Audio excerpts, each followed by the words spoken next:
Hello, everyone. This is Chica Hospital for Cats podcast. This is the host, Samet, and my friend, Bre, and also certified veterinary assistant here at Chica Hospital for Cats. Hi, Bre. Hey, Sam.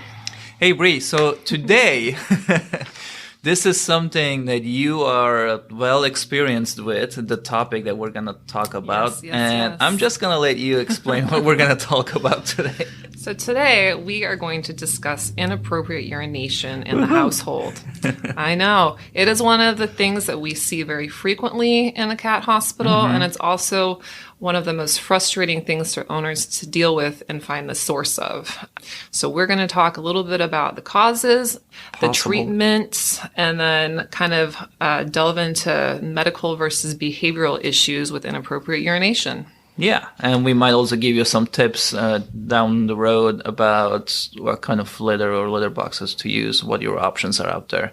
So I want to start with causes. Obviously, we can't do any diagnostic comments here on this podcast, but we can tell people what the possible causes could be out there. Yeah.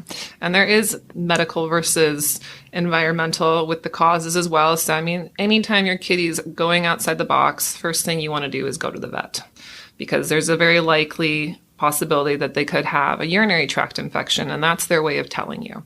So you go to the vet, they'll do a workup, we'll take some urine, you can do a urinalysis and a culture and see if there's any bacteria growing. So that's always the first thing you do is you need to go see your vet to rule out an infection. Yeah, and if all that is eliminated, then we might look into some possible stress factors in there, right?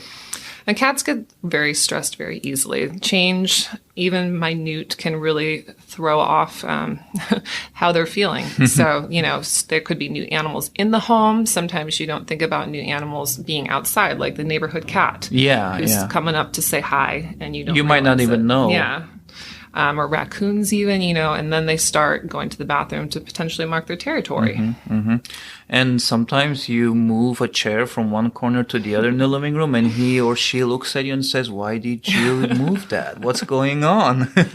I'm nervous." Yeah. And along the same lines, I mean, moving their litter boxes around. Some cats are particular about the type of litter and like the texture of it. So that's always something to be conscientious of as well as where the boxes kind of are in your household. Because, I mean, kitties want someplace private, just like most people do for the bathroom. They want it someplace quiet, not in high traffic areas where they're going to have to worry about lots of noise or commotion. Yeah, they like privacy, huh? So, by the way, speaking of the location of boxes, we should probably also speak about the numbers of the boxes, because it's said that whatever your total number of cats are, you should have plus one. Plus one, yeah. So if you got 3 cats, you want 4 boxes. And that is ideal. I know it can be hard. I have a lot of cats. I understand that can be a little overwhelming for some people, but that's giving your animal options, and you're going to have the least amount of problems for yourself, because you're not going to have multiple cats competing over litter boxes. Yeah, let's say cleaning 4 litter boxes every day is much better than dealing with inappropriate urination, is my approach to this. Yeah, that's a good way to have people look at it. Well, because I have 5 boxes too, and that's a lot of boxes for 4 cats. And sometimes it's another shift after your shift to go home and deal with that. So it is. I have my morning shift, and then I start my morning shift here. And same thing. I go home and we do evening shifts. So yeah, exactly.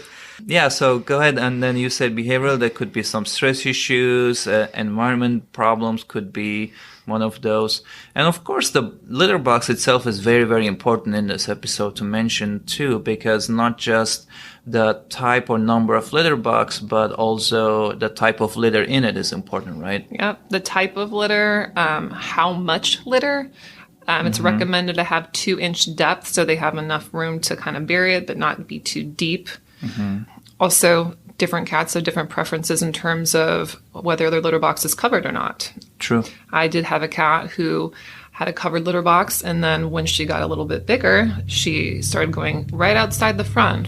But And it was because of that coverage. She just didn't like being confined anymore. We Yeah. took that lid off, and we were good to go. So, Oh, she kind of told you what was she going on. let me know she wasn't happy, and that can, I mean, cats can change their minds about stuff too. That's also something, to remember as they get older or larger. Yeah. Sometimes their needs change. Yeah. I used a crystal type of litter for many years with no problem whatsoever. And one day, my cat said, enough with that crystal stuff. Switched it to another type of litter, and we were back to normal again. There's also a litter called Cat Attract out there that can be used for, it's supposed to encourage your cat to use the litter box, like the scent of it is supposed to draw them to using it. So that's also something else you could try if your kitty's not using the litter box and it is not something medically related. Especially the younger kittens or, young cats who are having hard time getting trained for litter boxes, that product that you just mentioned works really good to make them a little bit more interested in litter box instead of having accidents. Yeah. I had to use that recently too. I thought you had used that before.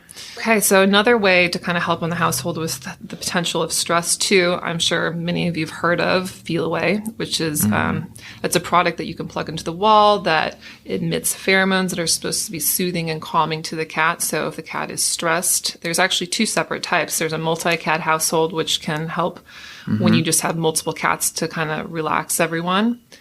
Or there is one that is made for kitties who are doing inappropriate urination. It's supposed to help calm them down and used for that specific purpose. Yeah, and those Feel Away or other brand of that type of pheromone products, they cover up to, if I'm not wrong, like 700 square feet. It's a good size. It's a good size. Yeah. So you could put one that will almost cover half of the house if you have a 1,500 or so square feet house. And also, it's important to change those monthly to have it effective. Yeah, because they drain too. I mean, you can see when it's time to Yeah, replace, and those are over-the-counter products, so you could go to places like Amazon or wherever you like to shop for your pets and try to find those products. So it's really a good product that we can't stress enough to get for your cat. Mm-hmm. Do you think it's also important to give cats a little bit space and separate the cats into their own space or room if they have this problem going on? I have my own personal story that we are just currently dealing with one of my kitties. So we were having some issues with urination on our couch, and we could not figure out who it was exactly because I couldn't catch them. So we put up some video cameras at night, and we figured out who the culprit was. So Which is another great tip for people who are listening if they can figure out. Multi-cat households, it's great because, I mean, it is. I'm like, if you have a few cats and you're not seeing who's doing it, like, who do you know to, you can put them in different rooms, but who do you know to bring to the vet to seek treatment for? And because once you have multiple cats, bringing multiple cats in to have testing adds up. Yeah. So we caught our kitty who was doing it. I brought her to the vet. Everything was okay, no infection.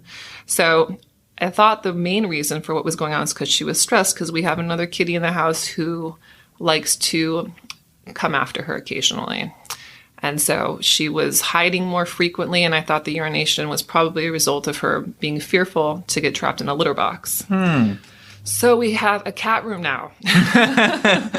And we've been separating her at nighttime so she feels safe. She has her own space.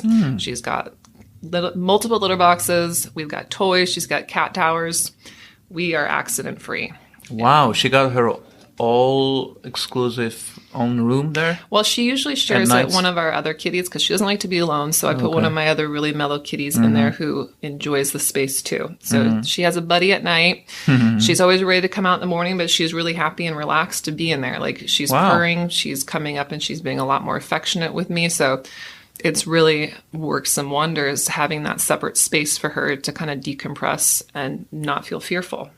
That's a really, really good tip and good story to share because I did not know. I knew you had planned a cat room, but I was not sure it's related to this accident. So that's pretty cool. So all the accidents stopped now, huh? We have not had any with her. Nope. Wow. So it's been good. Like I said, so I mean, part of I mean, it was furniture, and it's hard to get It that is. out of the furniture, especially if it's sitting there. You know, it's happening at night, and even when you do use a really good cleaner, which, by the way, it should have an enzyme-based solution. Yeah. Because know. they're sensitive sense of smell, huh? Yeah, because even if you don't think you can smell it, they probably can, because they just have that strong nose. But so it has worked wonders. Nice. So another tip that I see on your notes here is also, which I didn't think about this actually before the episode, is to move the cat trees to different areas or corners of the house if it could be related to like outside animals that are bugging your cat, like maybe passing every day same time, and your cat is like, why do I not get to go out and mark my place and have to watch this cat visiting me every day?